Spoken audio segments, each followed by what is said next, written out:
अस्सलाम वालेकुम students last lecture में हमने पढ़ा था आइसोटोप्स के बारे में। हमने आइसोटोप्स की डेफिनेशन पढ़ी थी। आइसोटोप्स किसे कहते हैं? तो आइसोटोप्स हम कहते हैं एक ही एलिमेंट्स के एटम्स जिनके एटॉमिक नंबर सेम हो लेकिन एटॉमिक मास जो है वो डिफरेंट हो, उसे हम क्या कहते हैं? आइसोटोप्स कहते हैं। आज का जो हमारा टॉपिक है वो है अबंडेंस ऑफ आइसोटोप्स। ठीक है कि आइसोटोप जो है वो कितनी मिकदार में, कसीर मिकदार में पाए जाते हैं। स्टूडेंट्स, हर आइसोटोप जो एग्जिस्ट करता है अपनी अपनी उसकी एक नेचुरल अबंडेंस होती है। कोई ज़्यादा परसेंटेज में पाया जाता है और कोई कम परसेंटेज में पाया जाता है। जो ज़्यादा परसेंटेज में पाया जाता है पीरियोडिक टेबल में हम उसे ही कंसीडर करते हैं। जैसे देखें यहाँ पे फॉर एग्जांपल ऑक्सीजन है, तो ऑक्सीजन पीरियोडिक टेबल में जो है हम O16 के बारे में जो है वो पढ़ेंगे, क्योंकि O16 जो है इसकी जो परसेंटेज है वो ज़्यादा है, तो पीरियोडिक टेबल में हम इसको ही इसकी प्रॉपर्टीज़ को ही कंसीडर करते हैं। रिलेटिव अबंडेंस जो आइसोटोप्स की है, ठीक है ना, वो हम मास स्पेक्ट्रोमीटर से डिटरमाइन कर सकते हैं। मास स्पेक्ट्रोमीटर एक इंस्ट्रूमेंट है, इस तरह का होता है, ये हम नेक्स्ट लेक्चर में डिटेल में पढ़ेंगे।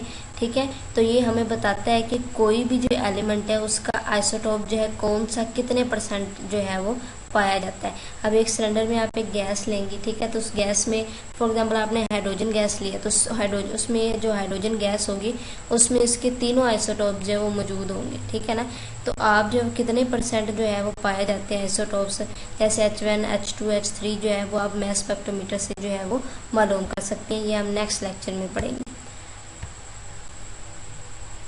नेचर में जो है 280 आइसोटोप्स एग्जिस्ट करते हैं, 280 आइसोटोप्स पाए जाते हैं। इसमें से जो 40 हैं वो रेडियो एक्टिव है। रेडियो एक्टिव मतलब कि क्या, ये अनस्टेबल है, रेडिएशन एमिट करते हैं। ठीक है, और बाकी जो है वो दूसरे वो नॉर्मल है। ठीक है, यानी स्टेबल है। 220 जो है वो स्टेबल है। अब इसमें से कुछ ऐसे भी हैं जो सिर्फ जिन एक ही होते हैं, यानी मोनो आइसोटोप है, जिनका सिर्फ एक आइसोटोप में होता है, जैसे फ्लोरीन है, ऑरम गोल्ड है और आयोडीन है। इसका सिर्फ एक ही आइसोटोप एग्जिस्ट करता है, हम इसे कहेंगे क्या, ये मोनो आइसोटोपिक एलिमेंट्स है। ठीक है, अब देखिए ये जो हाइड्रोजन है, हाइड्रोजन के दो आइसोटोप जो हैं, वैसे 3 आइसोटोप्स होते हैं लेकिन जो तीसरा है वो बड़ी निग्लिजिबल उसकी जो अमाउंट होती है।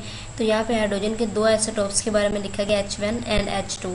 H1 जो है 99.9% पाया जाता है, इसकी अबंडेंस ज़्यादा है, तो हम पीरियोडिक टेबल में जो है वो H1 ही लेते हैं। ठीक है, और H2 जो है इसकी जो अबंडेंस है वो कम है, पॉइंट में आ जाती है। ठीक है ना, फ्रैक्शंस वैल्यू। ऑक्सीजन में देखें इसके 3 आइसोटोप्स हैं, तो सबसे ज़्यादा जो है वो अबंडेंस किसकी है, O16 की है, 99.76। इसी तरह कार्बन जो इसके 2 आइसोटोप जो हैं, C12 ज़्यादा अबंडेंट है 98.9%, C13 कम अबंडेंट है। ठीक है, इसी तरह जो है नाइट्रोजन जो है, तो N14 जो है ये 99.63% पाया जाता है और N15 जो है 0.37% पाया जाता है। ठीक है, तो इसकी ये अबंडेंस है नाइट्रोजन की। इसके अलावा जो क्लोरीन है, क्लोरीन के 2 आइसोटोप जो हैं Cl35 एंड Cl37, तो जो इसमें 35 वाला है वो ज़्यादा अबंडेंट है। ठीक है ना, और 37 वाला जो है वो कम अबंडेंट है। इसके अलावा जो ब्रोमीन के आइसोटोप्स हैं, ब्रोमीन में एक 79 है, ठीक है ना, और एक ब्रोमीन 81 है। तो ज़्यादा अबंडेंट जो है, वैसे दोनों कंपेरेबल है, ज़्यादा जो है वो ब्रोमीन 79 वाले के 50.7% है। ठीक है, और ब्रोमीन 81 वाले की कितनी अबंडेंस है, 49.3% है।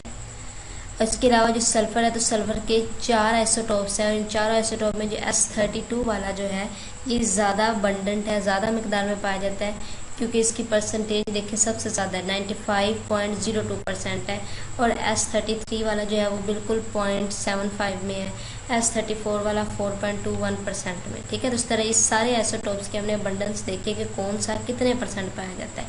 इसकी परसेंटेज ज़्यादा है तो इसी को हम जो है पीरियोडिक टेबल में हम कंसीडर करते हैं। जो ओड एटॉमिक नंबर के एलिमेंट होते हैं, ठीक है, उनके आइसोटोप जो हैं 2 से ज़्यादा नहीं होते। ठीक है ना, वो never possess more than 2 stable isotopes. ठीक है, यानी 2 से ज़्यादा उनके आइसोटोप्स नहीं होते। कौन से एलिमेंट्स? ऐसे एलिमेंट जिनका एटॉमिक नंबर ओड है, यानी क्या होता है, ताक होता है।